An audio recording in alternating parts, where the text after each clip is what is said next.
네, 현재 시각 8시 25분 향해 갑니다. 지금 보고 계신 머니쇼는 SBS BG앱과 유튜브에서 실시간 시청이 가능합니다. 특히 SBS BG앱 다운로드 받으셔서 시청하시면 다양한 정보 확인해 보실 수 있고요. 더 많은 국내 주식 정보 원하시는 분들은 카카오톡 채널에서 머니를 검색하셔서 친구 추가하시면 또 여러 주식 정보도 확인해 보실 수 있으니까요. 참고해 보시기 바랍니다. 간밤 뉴욕 증시가 대형 기술주들이 많이 떨어졌습니다. 일단 지금 2월달 수입 물가지수가 좀 올랐다는 측면에서 인플레이션 우려가 커졌고 그 외에 좀 뭔가 경기 둔화를 우려하는 지표들은 오히려 반등하는 모습이었거든요. 주택 착공 건수도 그렇고 또 산업 생산 지표도 좀 괜찮았던 것 같은데 여전히 관세 정책 불확실성이 남아 있고 투자자들 뭔가 경계 심리가 더 커지는 분위기네요. 그런 것 같아요. 예, 아까 굿모닝 마켓에서 잠시 소개가 됐습니다만 뱅크 오브 아메리카의 설문조사가 시사하는 바가 큽니다. 지금 돈이 많이 빠지네요, 미국에서. 지금 오히려 현금 보유량이 늘어나고 있고. 현금 보유량이 늘고 돈 빠진 것들이 주로 어디 가나 했더니만 유럽으로 많이 가고 이거저것 결국은 돈이 어디로 쏠리느냐가 제일 큰 것 같아요. 그동안 유럽 증시가 그렇게까지 날아가던 이유가 결국 미국에서 빠져나와서 유럽으로 많이 가고 있었다 하는 거고. 이렇게 행사 중인데도 엔비디아 주가가 이렇게 맥을 못 추는 것도 그러게요. 참 그거 하고 테슬라는 계속해서 좀 빅테크 기술주들 가운데 가장 더 부진하고 그런 상황이라서 그래도 저는 오늘 우리 증시는 많이 안 빠질 것 같은 이 예감은 뭔가 모르겠습니다. 근데 어제 좀 오후에 약간 좀 실망했어요. 오후에 실망했죠. 아침에 볼 레벨 다 보고 나서 그걸 갖다 지키나 했더니만 결국 밀려버렸고. 오후에 좀 상승폭이 많이 반납되는 모습이었고. 그러니까 지금 이제 또 내일은 또 이제 그걸 얘기해야 되고 FMC를 얘기해야 되고 그런 상황인데. 여러 가지 체크해봐야 될 이슈들이 많네요. 많습니다. 오늘 함께해 주실 분 모셔보겠습니다. 디멘전 투자자문의 투자부문 송재경 대표님 함께합니다. 어서 오세요. 어서 오세요, 송 대표님. 예. 또 일주일 만에 뵙습니다. 또 한번 정리를 한번 해주셔야겠네요. 예, 앞에서 워낙 그 뉴스 브리핑을 잘 마무리해줘서 제가 오늘 할 얘기를 다 앞에서 해주신 것 같습니다. 예, 그래서 결국 오늘 할 얘기들이 다 그건데요. 결국은 그 시장에서는 지난 짧게는 3년, 길게는 한 15년 이상 미국 중심의 예외주의 이걸로 갔다가 그것이 이제 올해 들어서 확실히 좀 바뀌는 것 같다. 그 얘기는 제가 계속 많이 해왔던 것 같습니다. 그게 이제 좀 숫자적으로 좀 확인이 되고 있는 상황인 것 같다. 이렇게 정리를 해봐야 될 것 같고요. 이게 확실히 우리 그 사자성어, 속담 이런 거에 이런 상황을 설명하기 되게 좋은 그러한 표현들이 많은데 어제 제가 곰곰이 생각해보다 이게 작년과 올해가 정확히 세계 증시는 세옹지마다. 이게 세옹지마. 세옹지마. 내용 잘 아시지 않습니까? 좋은 게 꼭 다 좋은 게 아니고 나쁜 게 꼭 나쁜 게 아니다. 근데 지금 차트를 제가 이게 오래간만에 이제 거의 한 분기 다 끝나가서 이게 이제 글로벌 투자자는 다 USD 달러로 다 이게 투자하지 않습니까? 그래서 미국 달러 기준으로 전 세계 투자자들이 세계 주요국의 증시 지수를 체크를 해보면 미국이 확실히 우측으로 가보시면 미국이 지금 많이 좀 최하위권을 지금 지속적으로 기록하고 있고 지금 금년 들었습니까? 이게 연초 이후에 어제 아침까지 그런 상황입니다. 그래서 물론 저기 그 트럼프 때문에 태국, 인도네시아 이쪽이 좀 더 안 좋은 경향도 있고 저기는 좀 최근에 정부 정책들이 좀 안 좋아서 확실히 정부가 어떻게 하냐가 정말로 전 세계적으로 중요해졌습니다. 그래서 인도네시아, 태국은 좀 논외로 두고 미국이 확실히 좀 안 좋고 작년에 많이 안 좋았던 지금 대만, 인도 지금 저기 보시면 심지어는 일본 다 하위권입니다. 지금 보시면 작년에 좋았던.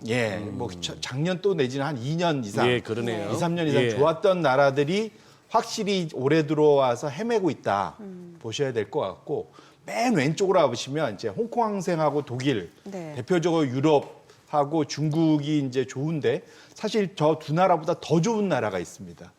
그 왼쪽에 안 보이실 텐데 러시아, 폴란드 이 두 나라입니다.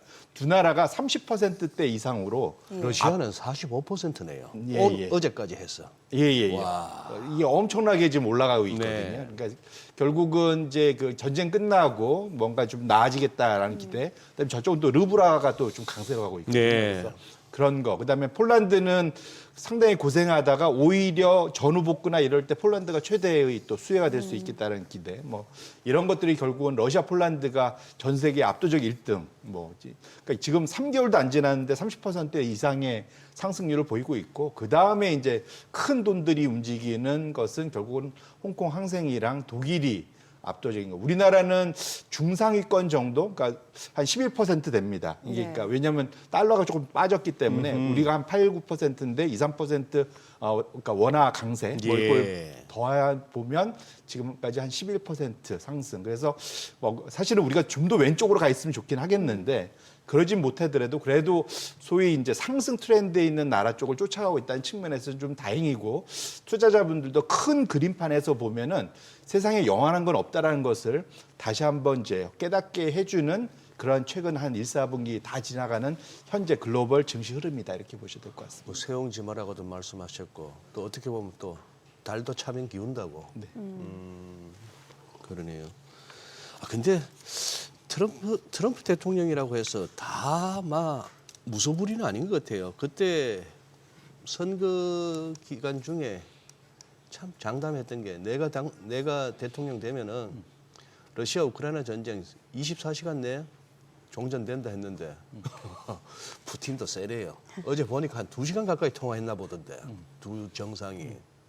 그 트럼프는 당장 30일 전면 휴전하는 게 어때 했는데 푸틴이 끝까지 그거 해가지고 좋아 뭐 면은 세워줄게 에너지 쪽하고 에너지 산업하고 인프라 쪽만 우리가 공격 안 할게 요 정도로 했는 거 보니까 거기다가 뭐 연방 판사들도 계기죠.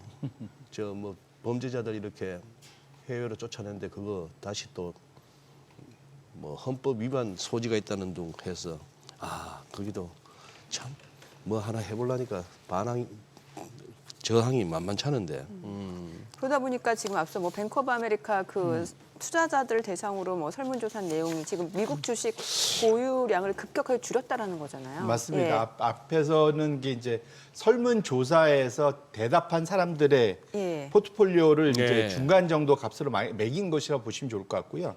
제가 갖고 온 두 번째 차트는 뭐냐면 실제로 미국 그 주식에 투자하는 제일 큰 ETF, 그러니까 S&P 500에 투자하는 ETF죠. 그다음에 유럽에 제일 투자 크게 하는 ETF 두 가지의 순 주식 투자 자금 유입 유출입입니다. 그래서 네. 이제 올라가면 저게 플러스면 다 이제 순 유입인데 보시면 파란색이 미국인데 연초 이후에 순 유입액이 빠르게 감소하는 걸 확인하실 수 있고요. 반면에 검정색 지금 유럽 최대 이제 주식 ETF인데 이것은 순 유입액이 빠르게 증가해서 절대 금액 자체가 역전된 걸 확인하실 수 있습니다. 근데 지금 미국이 저렇다고 해서 네. 돈이 빠져나가는 게 아니고 들어오는 자금이 줄어들고 있다 이렇게 봐야 되는 거죠. 그렇죠. 그 근데 그래프의 사실은- 의미는. 맞습니다. 근데 네네. 미국은 아시겠지만 우리가 최근 들어서 우리나라도 그렇지만 전 세계 퇴직자금이니 연기금이니 이런 것들은 401k니 이런 거는 매달 그냥 쭉 똑같이 들어가잖아요. 꾸준히 자금이 들어오게 돼 밀게 있으니까. 들어가 있으니까. 근데 그 금액이 절대 금액 자체가 이제 규모가 줄어든다는 거는 상당히 의미가 있는 겁니다. 저게 마이너스로 하면 사실 심각해지는 마이너스로 거거든요. 간다는 얘기는 뭐 그거는 뭐 아예 돈이 빠져나간다는 예, 의미니까. 근데 사실 저것만으로도 상당히 큰 의미가 있는 거다. 좀 보셔야 될 것 같고요. 그래서 확실하게 앞에서도 했지만 지금 이게 글로벌 머니무브 자체가 확실하게 트렌드 자체가 이제는 그 장기간 한 15년 이상 진행하던 미국 예외주의 때문에 미국으로만 많이 몰리던 그런 흐름 자체가 좀 많이 약화되고 있는 것만은 좀 분명한 것 같다. 이렇게 보셔야 될 것 같습니다. 근데 저럴 수밖에 없는 게 몇 년 만입니까? 거의 뭐 40 몇 년 만이라고 하는데 독일에서 이제 소위 말하는 부채 한도, 부채 브레이크, 뭐 데트 브레이크라고 뭐 외신에서는 표현합니다만 그거 이제 신경 쓰지 말고 재정 GDP 대비 얼마까지 재정 적자 꼭 맞춰야 돼. 이거 신경 쓰지 말고 부양하겠다는 거 아닙니까? 네. 그게 어제 하원에서는 통과된 걸로 나오던데. 맞습니다. 이제 독일 의회에서 사실상 하원이 대부분을 주도한다고 봐야 될 것 그렇다고 같고요. 예, 예. 3분의 그러니까 우리나라도 지금 헌법 개정하려면 3분의 2지 않습니까? 네. 그러니까 독일도 3분의 2입니다. 근데 네. 이번에 사실은 극우 극자가 차기 의회에서 많은 자리를 차지하면서 이걸 통과시키기 어려울 것 같으니까 이게 이번 주 말까지거든요. 네. 이번 현재 기존 의회가. 그래서 이번에 좀 빨리 사실은 통과시킨 거다 보셔야 될 것 같고요. 하원은 다행스럽게 잘 좀 통과가 됐습니다. 남은 게 금요일 날 상원을 통과해야 되거든요. 네. 독일 상원은 제가 공부를 좀 해보니까 각 주, 독일의 16개 주에 관료들이 나와서 하는 그런 식이더라고요. 그래서 형식적이긴 한데 뭐 통과 가능성은 매우 높다고 하지만 어쨌든 금요일까지는 좀 지켜보셔야 될 것 같고요. 네. 제가 이제 재밌는 차트를 하나 갖고 왔는데 이 감이 없잖아요. 이게 뭐 네네. 5천억 달러, 4천억 달러 뭐 그런데 이것이 과거와 비교해 봤을 때 어느 정도 수준이냐. 엄청 크다 한마디로. 근데 이게 어느 정도 수준이냐면은 독일이 통일할 때 통일 비용 들었지 않습니까? 네. 그것이 독일 GDP의 대략적으로 1%를 쭉 썼던 거. 오. 그 정도 규모였다 보시면 좋을 것 같고. 그다음에 2차 세계대전 끝나고 유럽이 다 황폐화됐을 때 그러니까 그 미국의 국무장관 마샬이 만들어준 게 이제 마샬 플랜이란 거지 않습니까? 그랬죠. 독일 네. 이제 재부흥 예. 거기에 들 때가 한 1.23% GDP 대비. GDP 대비 이 정도였는데 이번 발표된 거는 2%가 넘었습니다. 위기가. 그때 대비 GDP도 더 커졌을 텐데. 예, 그러니까요. 어. 비중 자체가 그래서 예. 지금 보시면 우리가 국방비로 얘기하는 게 4천억 유로, 그러니까 향후 10년간 4천억 유로 총. 그 다음에 인프라가 5천억 유로. 그 다음에 코로나 때 1천억 유로를 긴급으로 만들어 놓은 게 있거든요. 그것도 연장될 것 같아서 다 합치면 1조 유로 정도가 됩니다. 그러면은 규모가 상당하죠, 사실은. 그래서 2%가 넘어 있고 또 의미가 뭐냐면 이것이 이제 이걸 한번 열어놨기 때문에 상황에 따라서는 사실은 추가를 할 수도 그럴 있는 수도 거지 있겠네요. 않겠습니까? 그래서 그렇게 놓고 본다면 정말로 지난 거의 2차 세계대전 이후에 상당히 뭐 정확히는 최근 한 20-30년간 유럽이 출범한 이후 그러니까 EU가 출범한 이후에 가장 뭐랄까 재미없고 좀 잘해봐라고 답답해했던 독일이 각성하고 본격적으로 성장의 진입, 성장 드라이브를 건다는 측면에서 이게 글로벌 투자자들이 미국 대신 새로운 투자처가 생길 수 있다. 이게 왜냐하면 우리가 코로나 때 미국이 돈 엄청 풀면서 네. 자산 가격이 엄청 올라가는 거 우리 봤잖아요. 예. 이게 지금 독일의 펀더멘탈 자체는 썩 좋진 않지만 저렇게 돈을 퍼보면 정말로 저건 GDP 성장으로 그대로 나타나는 거거든요. 그래서 그렇게 놓고 본다면 유럽으로 자금이 이동하는 것에 이유가 분명히 있는 거다. 그래서 투자자분들도 여기서 아이디어를 얻으셔야 된다. 그래서 그러니까 유럽 국방과 관련된 거, 유럽 인프라와 관련된 그런 투자 포트폴리오를 구성하는 것도 좋은 방법이 될 것 같다 이렇게 말씀드립니다. 네. 그러면 대표님 보시기에 유럽 쪽은 뭐 유로화의 강세나 유럽 증시의 유로존 증시의 상승세나 충분히 아직 더 여력이 있다 보시는구나. 예. 그래서 사실 제일 걱정할 게 돈을 이렇게 쓰면 어느 나라든 지금 소위 우리가 많이 하는 것은 이제 시장 자율자정 자격이라는 게 있잖아요. 네. 그거를 멋지게 표현한 게 채권 자경단이라는 건데 네. 예. 이게 갑자기 어느 나라가 자기 분에 넘치는 돈을 땡겨서 뭔가 퍼부어 쓰려고 하면은 채권 자경단이 나타나갖고 금리를 막 높여갖고 저희 이제 뒷다리를 잡는 이제 그런 형태가 나타나는데 적어도 지금 독일 금리를 놓고 봐서는 채권 자경단이 출범하는 것 같지는 않습니다. 지금 그러니까 사실은 저 플랜이 발표된 다음에 그 독일 금리가 한번 튀었다가 지금 한 2주째 지금 유지가 되고 있거든요. 3% 초반대에서 유지가 되고 있어서 그렇게 놓고 본다면 오히려 지금 독일의 부채가 늘어나는 것에 대한 걱정보다는 앞으로 독일이 이 부채를 활용해서 성장할 것에 대해서 시장이 좀 더 베팅을 하는 것 같다라고 이제 봐야 될 것 같고요. 지금 소장님께서 말씀 주신 대로 이것이 뭘 의미하냐면 유럽이 사실 미국하고 그렇게 나쁘지 않았었다. 지금 차트를 보시면 이게 파란색 선이 지금 아래로 쭉 내려왔지 않습니까? 이게 이 위에 분자에는 그러니까 푸츠 유럽 퍼스트 300, 그러니까 유럽 대형주 300개로 만든 지수고요. 아래는 S&P 500. 이 두 개로 그러니까 내려오면 유럽이 헤매고 미국이 잘하는 거고 네. 예. 올라가면 유럽이 잘하고 미국이 헤매는 겁니다. 지금 보시면 차트가 지금 1999년 이후에 2010년까지는 사실은 100 기준으로 위아래로 안정적으로 움직여서 사실은 유럽이나 미국이나 얼추 비슷하게 움직였다가 사실은 2010년도 글로벌 금융위기 이후에 미국이 제로 금리 유지하면서 공격적으로 통화 정책 쓰면서 2010년 이후에는 유럽은 헤매고 미국이 좋은 양상이 지금 15년째 진행됐다는 그러네요. 거죠. 근데 이제 역전되고 있잖아요. 예. 미국은 지금 재정을 지금 어떻게든 지금 허리띠를 졸라매려고 하고 있지 않습니까? 네. 반면에 유럽은 이제는 허리띠를 풀고 한번 원 없이 한번 먹어봐 이렇게 거꾸로 가고 있는 거거든요. 예. 정반대로 가고 있기 때문에 그렇게 되면 이미 우리는 학습 효과가 있습니다. 정부가 마음 먹고 돈을 풀면 자산 가격은 올라간다라는 공식을 우리가 여러 번 확인했지 않습니까? 네네. 그럼 당연히 유럽을 피해갈 이유가 없죠. 지금 미국은 좀 쪼이고 있고 유럽은 풀어주고 있기 때문에 당연히 자금 자체는 유럽으로 빠져 흘러나가는 것이 어찌 보면 매우 당연한 거고 지금 보시면 100 대비 지금 25까지 내려갔으니까 정상적으로 되돌아간다고 가정하면 저기 반반만 해도 사실은 유럽의 상승 여력이 엄청 큰 거죠, 사실은. 그럼 상당히 이거는 장기적인 추세 흐름 대전환일 수 있어서 지역 다변화가 앞으로 무엇보다도 본인들의 우리 포트폴리오에 매우 중요할 수 있다라는 것을 염두에 줄 필요가 있는 그러한 장기 차트의 흐름이다 이렇게 보셔야 될 것 같습니다. 사실 유럽 증시만 놓고 봤을 때 연초 대비로 좀 단기간에 많이 올라온 측면이 있다 보니까 투자자 입장에서 지금 들어가기 좀 늦은 거 아닌가라는 생각도 들 법한데 지금 보여주신 차트를 보니까 어쩌면 진짜 이제 시작일 수도 있겠다라는 생각이 드네요. 예.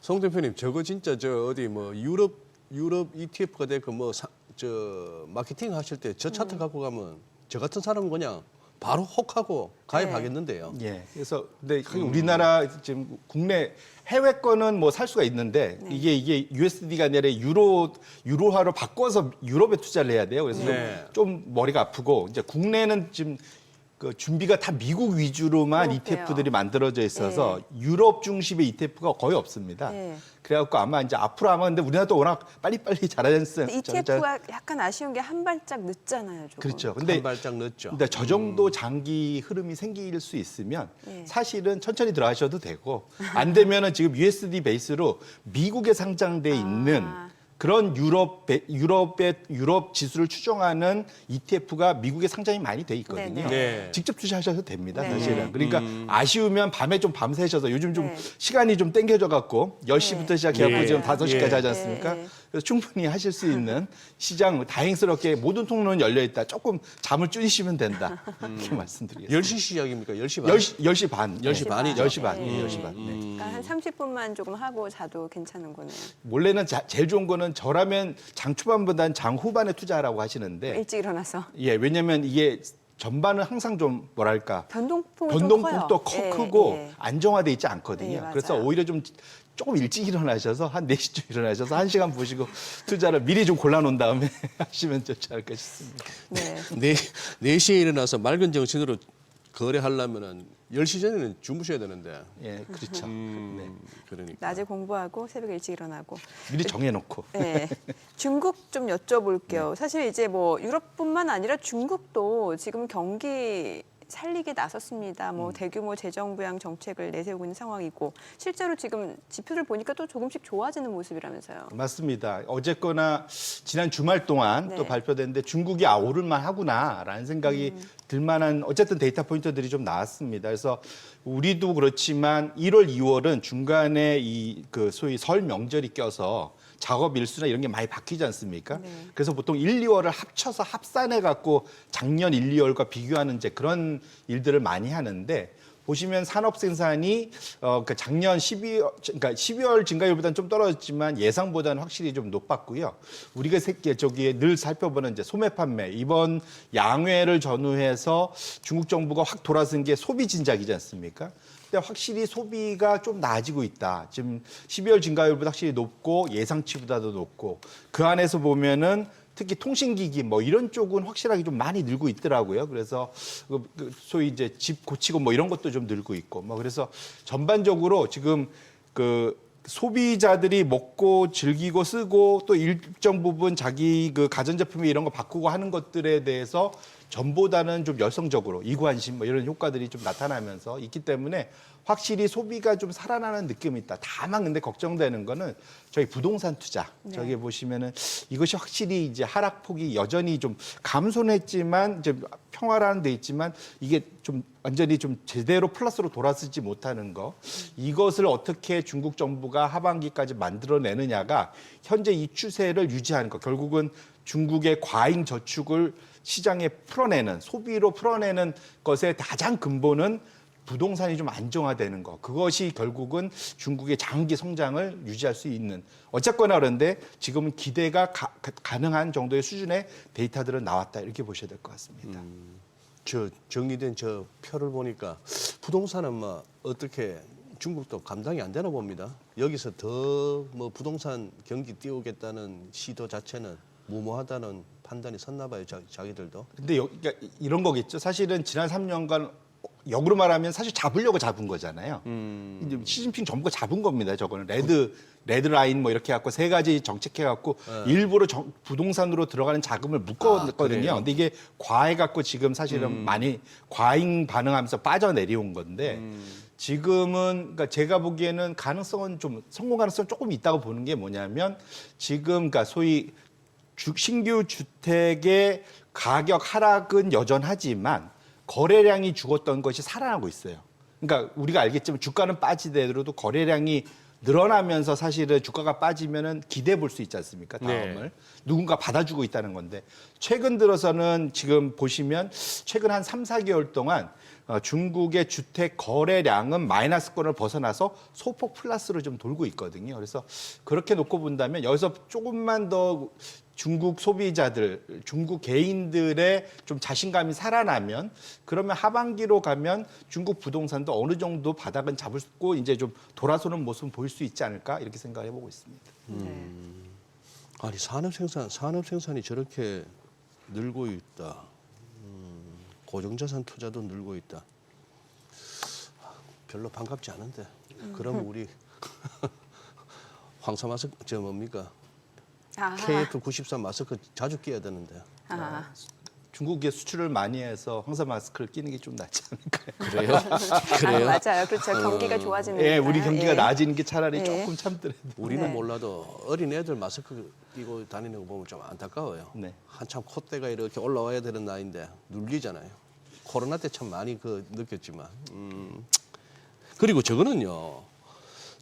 저기 송 대표님 오시면 한번 분석을 여쭤보고 싶었는데 미시간대 소비자 심리지수 기대 인플레이션 요게 조금 그거 합니다. 어떤 FMC에 대한 기대감도 어떻게 보면 좀 약화시킨 변수가 아니었나 싶기도 하고. 맞습니다. 오늘 밤에 나오죠. 네. FMC가 3월달 FMC 어쨌든 마지막 보루라고 생각할 수 있는 트럼프에 대한 기대는 이제 많이들 접으셨잖아요.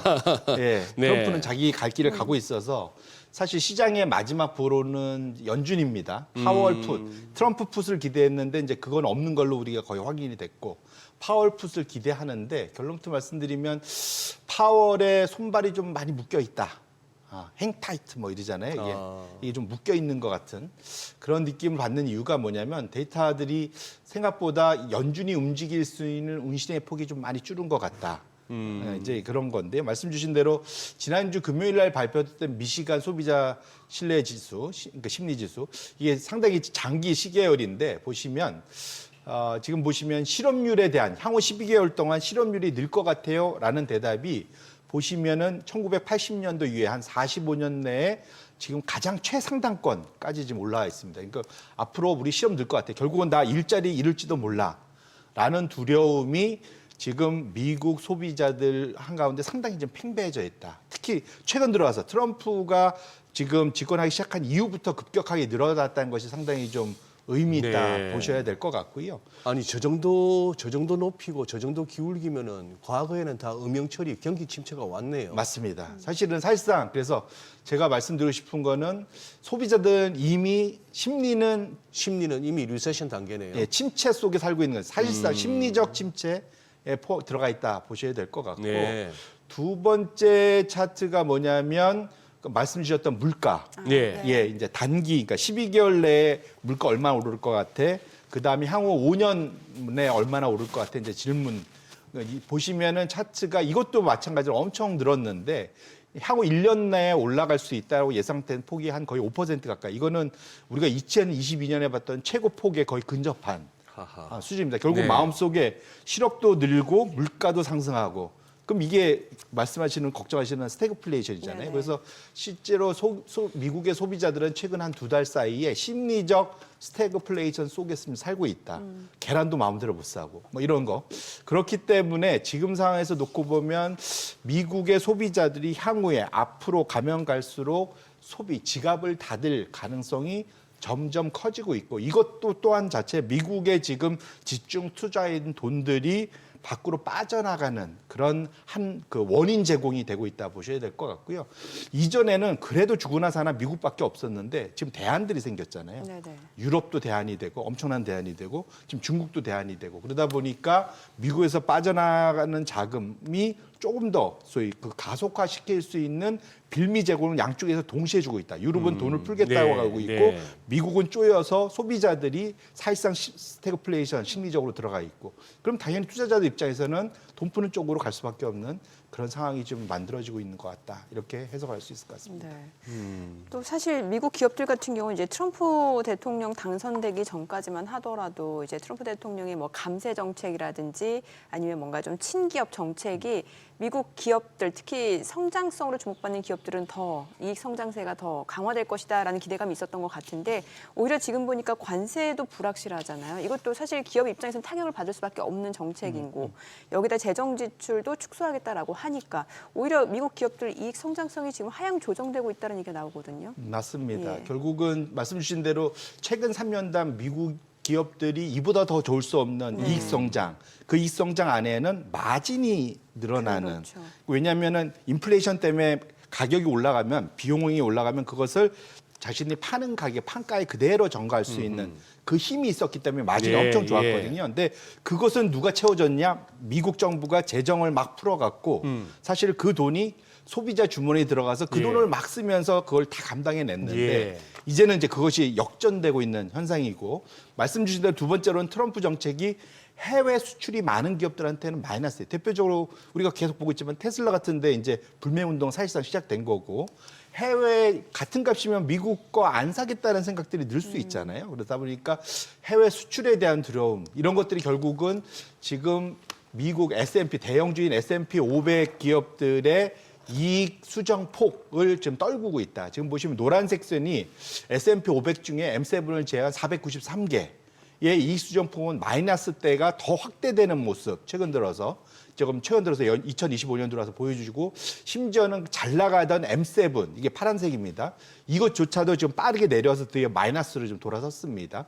이게 이제 상향하는 것보다 하향하는 그 애널리스트가 더 많아진 거죠. 그래서 마이너스가 되는 건데 지금 보시면 이 흐름이 지속되면 우리가 봤던 2022년도에 주가가 계속 흘러내렸던 1년 내내 그때하고 비슷한 그림이 지금 나타날 수 있습니다. 그래서 그러면 지금 사실 우리가 기대하는 건 요거 단기 한 10% 조정받고 이제 조금은 다시 올라갈 걸 기대해야 되는데 만일 여기서 이익 조정폭이 더 심해져서 실제로 기업의 이익들이 성장률이 증가율이 떨어진다면 조금 더 깊은, 그러니까 단기 조정이 아니라 상당한 좀 약세장을 우려해야 될지도 모르는 그 초입에 지금 와 있는 그런 상황이다 이렇게 말씀드립니다. 네, 자 지금 시각 8시 53분 향해 갑니다. 오늘 양시장 예상 체결지수 확인해 보도록 하겠습니다. 먼저 코스피 좀 보도록 할게요.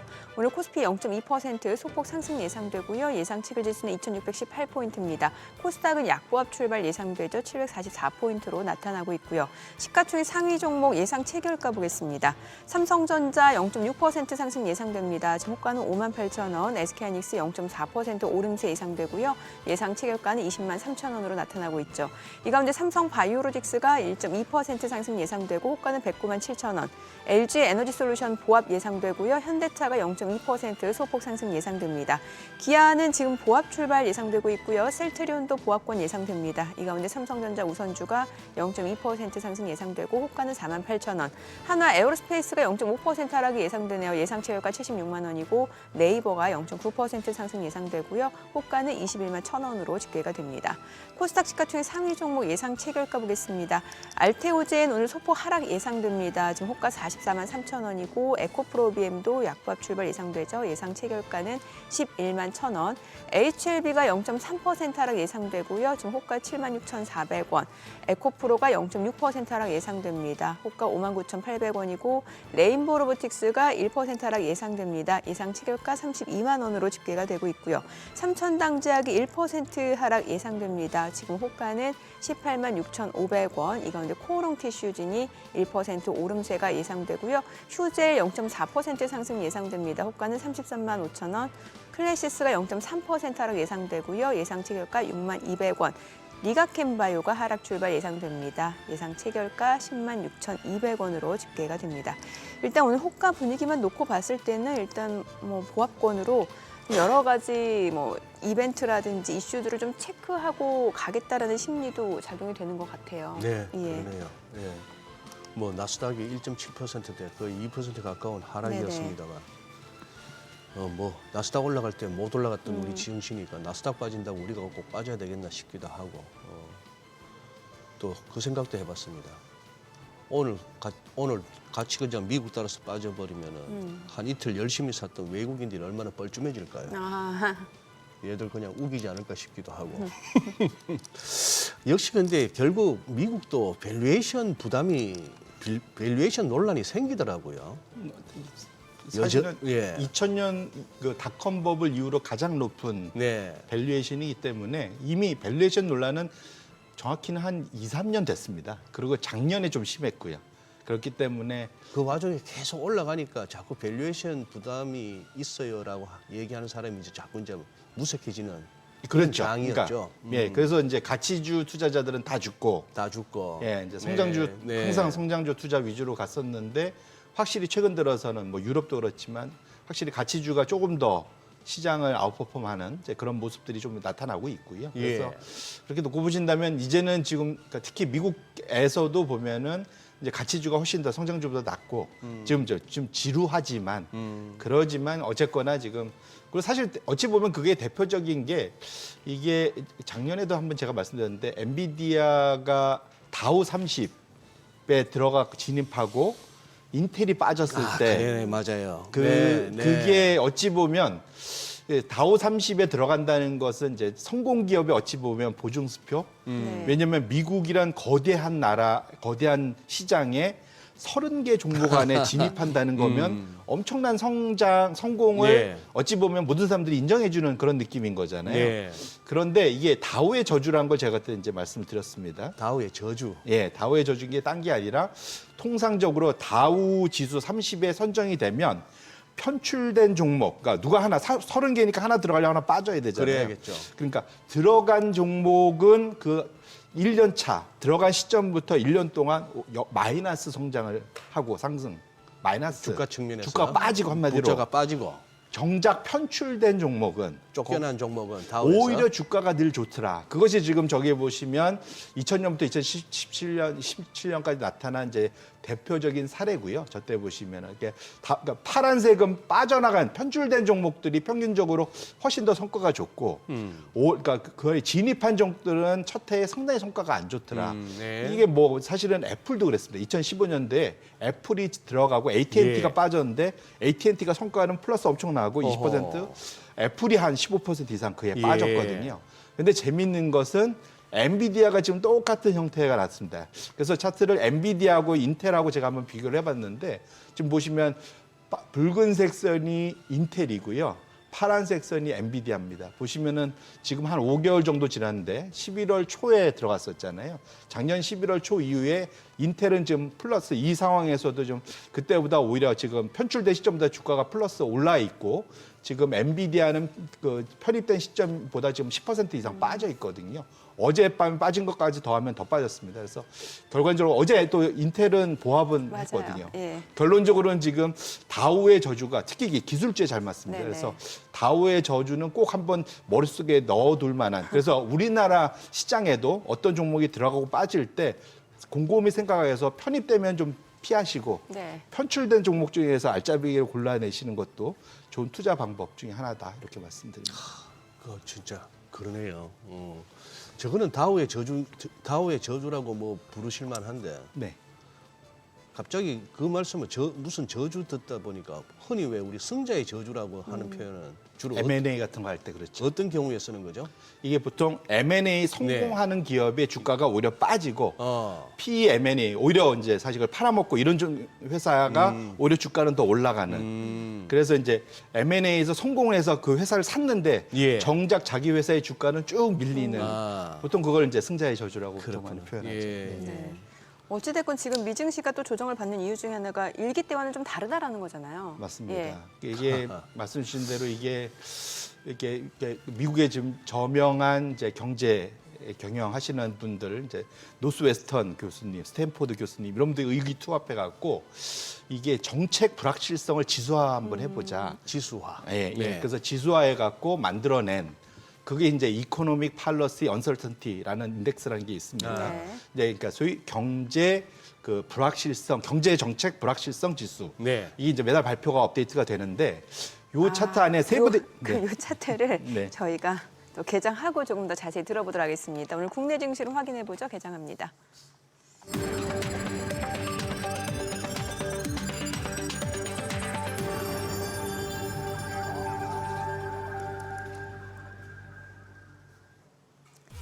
네, 3월 19일 수요일 국내 증시 개장했습니다. 간밤 뉴욕 증시 많이 떨어졌습니다. 대형 기술주들이 약세를 나타내는 모습이었고 지표들을 봤을 때는 인플레이션 우려가 다시 커지는 듯한 양상이었고 제조업 경기를 좀 둔화를 우려를 했던 시각은 약간 벗어날 수는 있겠습니다만 관세 정책에 대한 불확실성이 여전한 상황이고요.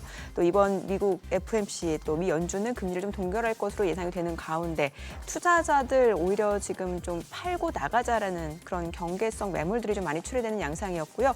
어제 국내 증시 오후 들어서 상승폭 많이 반납하는 모습이었거든요. 오늘은 어떤 출발 보여주는지 지수부터 체크해 보겠습니다. 오늘 코스피가 보합권 출발이네요. 2613포인트, 코스닥은 0.3% 하락합니다. 742포인트입니다. 양시장 혼조 출발이고요. 시가총액 상위 종목 시초가 보겠습니다. 삼성전자 오늘 0.5% 올라갑니다. 57,800원에 거래되고 있는 모습이고요. SK하이닉스는 0.4% 하락합니다. 202,000원. 삼성바이오로직스가 0.8% 올라갑니다. 193,000원. LG에너지솔루션이 0.3% 오름세로 326,000원이고요. 현대차가 0.4% 떨어집니다. 199,700원. 기아가 0.4% 내림세로 96,000원에 거래되고 있고요. 셀트리온은 지금 약보합으로 187,300원. 삼성전자 우선주가 1% 올라갑니다. 48,400원이고요. 하나 에어로스페이스가 0.6% 올라갑니다. 762,000원. 그리고 지금 소폭 하락으로 다시 전환이 됐네요. 0.2% 내림세로 지금 76만 원 선. 네이버가 0.2% 올라갑니다. 209,500원이죠. 코스닥 시가총액 상위 종목 시초가도 보겠습니다. 알테오젠이 오늘 0.4% 지금 하락합니다. 이렇게 되면 이제 닷새만에 좀 일부 차익 실현 물량 나오면서 소폭 하락 흐름 이어지고 있는 양상이고요. 44만 2천원권 흐름 이어집니다. 에코프로비엠은 지금 약보합권으로 11만 1,200원. HLB가 0.5% 떨어집니다. 7만 6,200원이고요. 에코프로 0.3% 하락으로 6만 원 선. 레인보우 로보틱스가 1% 약세입니다. 32만 500원이고 삼천당제약이 강보합으로 18만 8,800원 선이고요. 코오롱 티슈즈는 보합이네요. 휴젤이 지금 소폭 내림세 약보합권 33만 3천원. 클래시스가 0.3% 올라갑니다. 6만 700원이고요. 리가캠바이오는 지금 약보합권으로 10만 6,500원에 거래되고 있습니다. 오늘 시장에서 특징을 보여주고 있는 섹터 종목들 좀 체크를 해보도록 하겠습니다. 오늘 장에서는 지금 보니까 글쎄요, 건설주들이 좀 움직임이 나타나고 있는데 지금 GS건설이 1.9% 오름세를 보여줍니다. 18,190원에 거래되고 있고 대우건설도 1.8% 상승으로 3,560원, 삼성물산도 0.9% 올라갑니다. 12만 3,400원이고 현대건설도 0.8% 오름세고요. 그밖에 HDC, 현대산업개발, DLENC까지도 오름세를 보여주고 있는 상황이고요. 또 그밖에는 오늘 이제 글쎄요. 토스 관련주가 약간 움직임이 있습니다만 이게 일부 종목에 좀 그치고 있는 모습이고 2차 전지 쪽은 대형주들, 삼성 SDI, LG 에너지솔루션, 셀 업체들 움직임이 좀 나타나고 있네요. 삼성 SDI가 1% 오름세로 지금 현재 19만 3,200원, LG 에너지솔루션 보시다시피 1% 상승세, 그밖에 SK이노베이션 그리고 LG화학. 오늘 LG화학 흐름이 좋습니다. 4% 강세를 보여줍니다. 24만 1,000원권에서 움직임 이어지고 있습니다. 자, 그리고 뭔가 시장을 주도하는 섹터가 딱 있는 모습은 아니고 개별적으로 종목 모멘텀이 있는 쪽으로 지금 매수세가 좀 들어오고 있습니다. 그러니까 종목 간 차별화 장세가 이어지고 있다라고 보시면 될 것 같고 오늘 외국인 지금 이 시각 많이 가장 사고 있는 종목이 두산 에너빌리티입니다. 두산 에너빌리티가 오늘 1.5% 상승세를 보여주면서 지금 26,150원 선에서 움직임 이어지고 있고 외국계 창구 쪽에서 빠르게 매수 주문 들어오고 있는 종목들 간단하게 좀 볼게요. 뭐 두산 에너빌리티가 그렇고 앞서 보셨던 LG화학 또 LG까지도 오늘 외국인이 지금 매수를 보여주고 있는 상황이고 그밖에 삼성화재, 삼성바이오로직스, SKC 이런 종목들 외국인 순매수를 보여주고 있는 상황입니다. 자, 지금 시각 9시 5분 향해 갑니다. 수급 상황 좀 체크를 해보도록 하겠습니다. 오늘 유가증권 시장에서는 지금 현재 개인 투자자가 46억 원 순매도고요. 외국인 43억 원 매도 우위, 기관 투자자는 76억 원 순매수고요. 코스닥에서는 외국인과 기관 소폭 순매수 보여줍니다. 각각 94억 원, 8억 원 매수 우위고 개인 투자자는 71억 원 매도 우위고요. 선물에서는 외국인 600계약가량 지금 순매수를 보여주고 있는 상황입니다. 환율 체크해 보겠습니다. 달러 환율입니다. 정규장 마감 대비로는 이원 50전 하락한 1,450원 40전에 개장이 됐습니다. 그래도 오늘 시장 상당히 선방하는 거예요, 이 정도면. 예. 저는 개인적으로 그냥 그거 합니다. 아침에 와이셔츠에 맞춰서 좀 푸르스름한 걸 매다가 네. 바꿔 매고 왔어요. 오를 것 같더라고. 오늘 시장이. 예. 어제 또 당분간 롱입니다 했다가 오늘 바로 빠져보면 진짜 진방꿀인데. 네. 저도 이제 방꿀 소리 그만 듣고 싶어요. 참. 그리고 삼성전자 저거 59,000원만 누가 열어주면은 외국인이 주도해야 되겠는데 59,000원 열면은 차트쟁이 입장에서 저거 추가 10%입니다. 뭐 모멘텀이 뭐가 될지는 몰라도 어제도 59,000원에서 막혔는데 한 3번째인가 4번째 막혔거든요. 그런 상황인데 분위기는 열 수 있는 분위기예요. 그림이 예뻐요. 예. 근데 58,200원 힘 좀 내야겠다. 그러게요. 네. 네, 앞서 저희 준비하신 그 차트 좀 네네. 보면서 이야기 나눠볼게요. 예. 네. 말씀 주신 대로 제가 이제 아까 소위 그러니까 전 세계 주요 국가들의 경제 정책의 불확실성 네네. 이것이 이제 올라가면 안 좋은 거죠, 사실은 이제 떨어지는데 그 안에 세부 항목들 중에 보면은 무역 정책과 관련 게 있습니다. 그걸 제가 따로 빼갖고 이제 표시한 건데 붉은색 선이 미국의 무역 정책 불확실성 지수입니다. 이게 좀 장기 차트라 이 왼쪽에 뾰족한 저 시점이 뭐냐면 그러니까 2019년도 트럼프 1기 때거든요. 그때 네. 관세 전쟁 막 시작할 때. 근데 그때의 그 첫 보다 지금 현재 트럼프 2기 때 지금 미국 무역 정책 불확실성 지수가 그 전 고점을 뚫고 지금 완전히 위로 올라가 버렸죠.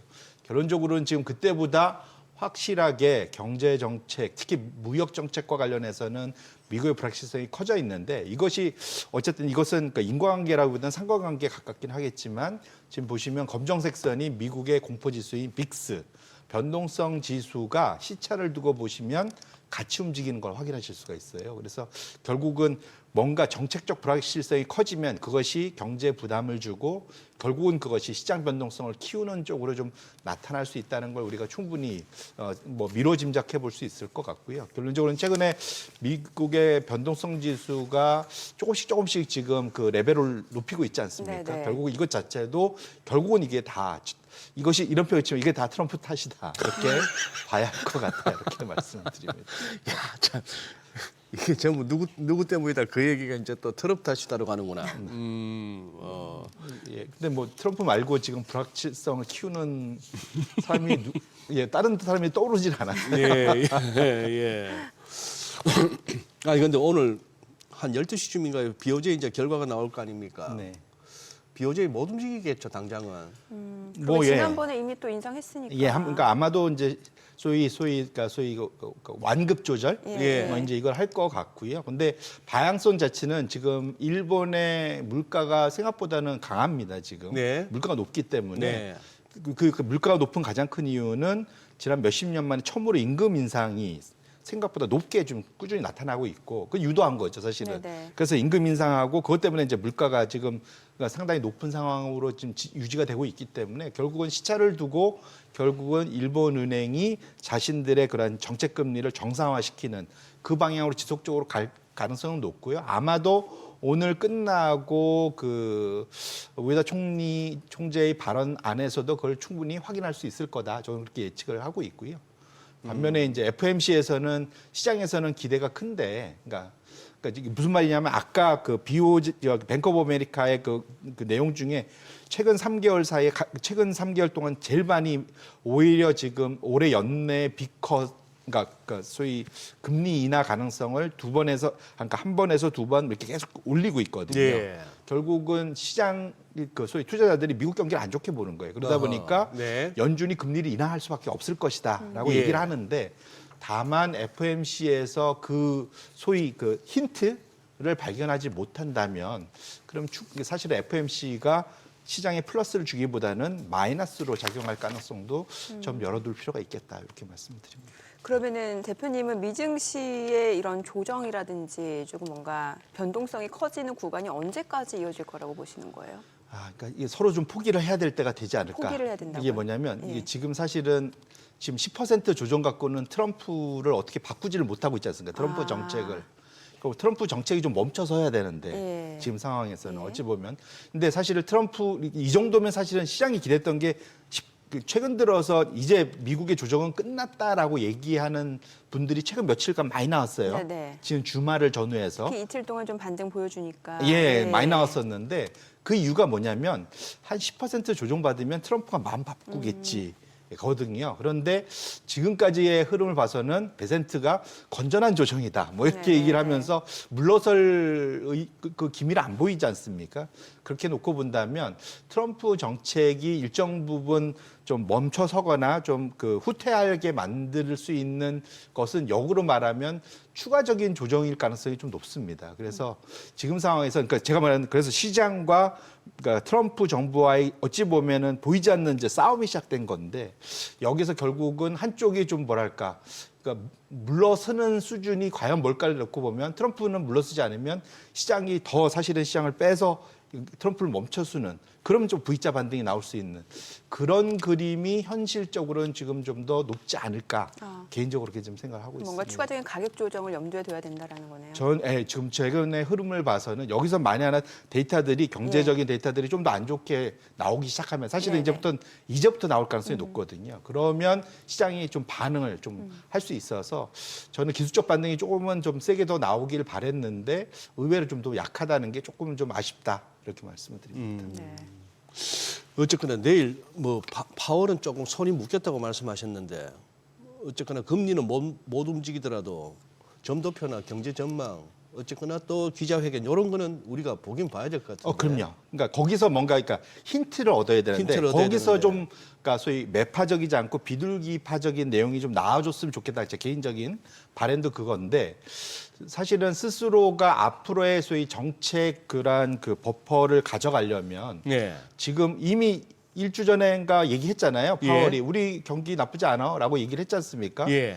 사실은 그렇게 얘기를 해야만 금리 인하 압력이 약화될 거잖아요. 그래서 예. 그렇게 놓고 본다면 지금 파월이 적어도 내일 얘기하는 거 안에서는 엄청난 걱정이 담긴 그러한 그 연설문 네. 또는 Q&A라기보다는 조금은 뭐랄까 시장이 기대한 것보다는 조금 더 좀 뭐랄까 그 굳이 표현한 매파적인 얘기가 나올 가능성을 좀 열어둘 필요가 있지 않을까, 저는 그렇게 걱정을 하고 있습니다. 늘 그렇게 입에 달고 살았던 데이터 디펜던트라고 한다면은 연준도 지금 금리 인하는 도저히 뭐 못할 거고, 그렇다고 금리 인상까지는 아니다라고만 해줘도 그거 할 텐데, 인상은 아무도 이제 지금 아무도 이제 얘기 안 하는 하고 거죠. 연준도 생각 안 할 텐데, 다만 이제 소위 이런 보통 이런 정도 갖고 주가가 여기서 좀 더 밀리면 연준이 나서 갖고 파월풋을 던져줘야 되는데 예. 그 뉘앙스를 줄 수 있겠느냐 한 거죠. 근데 네네. 왜냐하면 아까 봤듯이 물가나 이런 것들 때문에 예. 이게 결국은 지금 물가가 다시 지금 그러면 소비자의 그러한 우려, 기대, 물가 뭐 이런 것이 높다는 것 자체가 파월의 손을 묶고 있는 거다. 저는 그렇게 해석을 하고 있습니다. 사실 이번에 어떤 페드 풋도 기대하기 힘들고 지금 트럼프 풋도 지금 이제 많은 투자분들이 이제 기대를 내려놓은 상태고 미 연준 스탠스를 봤을 때는 올해 한 뭐 5월, 6월 정도 돼야 금리 인하를 하지 않겠느냐 이게 좀 대세적인 시각 같거든요. 그래서 그 사이에 어찌 보면 추가 조정이 있으면 그러면 이제 파월 풋과 트럼프 풋을 동시에 기대해 볼 수 있지 않을까. 예. 그래서 그 사이까지는 좀 투자자분들이 답답하지만 미국 투자자분들은 그걸 좀 견뎌내야 되는 상황으로 좀 가고 있지 않나 좀 그 걱정을 하고 있습니다. 요것도 뭐 트럼프 대통령이 지명했으니까 거의 뭐 된다고 봐야 되겠지만 이제 마이클 바 그 부의장 요 은행 규제 쪽 네. 담당하는 네. 연준 부의장 대신에 이제 미셸 보우만 네. 여성분이죠. 이제 여기를 지명했다고 하면은 결국 트럼프 대통령이나 베센트 장관은 연준의 통화 정책을 기대하기보다는 은행권에 대한 규제 완화 이런 걸로 뭘 또 문제를 풀어갈 생각인 것 같아요. 네, 네. 보우만은 아무래도 트럼프의 우호적인 친트럼프적인 인사잖아요. 그렇죠. 근데 기본적으로는 원오브댐이자 표동 이렇게 표현하자. 그 FMC에서 보팅권이 있는 네, 네, 그 네. 중에 한 명이기 때문에 네. 힘이 얼마나 셀까는 잘 모르겠습니다, 사실은. 그래도 규제 담당 부의장 같으면은 뭐 그렇죠. 근데 그리고 지금 사실은 은행의 규제를 풀어주는 것은 뭐 당연히 좋을 수 있는데 말씀 주신 대로 이제 그 은행이 규제를 풀어주면 그 돈 갖고 투자를 해줘야 되잖아요, 네. 사실은. 네. 투자할 수 있는 지금 이제 경기로 가고 있느냐라는 것에 대한 질문이 그 다음에 또 하나 따라와야 될 것 같고요. 오히려 지금 트럼프의 정책 자체 중에 하나가 바이든이 숨겨왔던 그런 역으로 말하면 실질적인 숨겨진 그 소위 재정 부양책 이것들을 디레귤레이션이라는 이름 하에 규제 완화라고 아예 다 없애고 있거든요. 예, 예. 그냥 바이든이 했던 건 무조건 다 없애고 있거든요. 근데 그 중에 일부는 주택 시장이나 이런 데에서 예를 들면 집을 뺏기게 생긴 사람들 이런 사람들 압류 이런 걸 밀어놓은 것들이 꽤 있습니다. 네. 근데 이것들이 지금 풀어지면서 이제 시장에 매물로 막 튀어나오는 아하. 그럼 주택 가격이 더 이제 빠질 거잖아요. 근데 네. 주택 가격 빠지는 거는 결코 우리가 중국에서 봤지만 좋은 모습은 아닙니다. 그래서 오히려 지금 트럼프의 정책 자체가 사실은 통화 정책보다는 재정 정책 쪽에서 디레귤레이션 자체가 오히려 역효과를 낼 수 있는 이런 쪽들이 좀 커지고 있어서 그래서 제가 이제 트럼프를 멈춰 서야 되는데 그것의 제일 좋은 방법은 아이러니하게도 우리 투자자들이 좀 혼을 내주고 그것은 우리가 조금 뭐랄까 손해를 좀 봐야 되는 단기간이라도 할지라도 그렇게 되지 않을까 좀 걱정하고 있습니다. 알겠습니다. 오늘 여기까지 듣겠습니다. 잘 들었습니다. 네, 고맙습니다. 네, 오늘 들으신 내용과 관련해서 더 다양한 정보 원하시는 분들은 카카오톡 채널에서 원일에 검색하셔서 친구 추가하시기 바랍니다.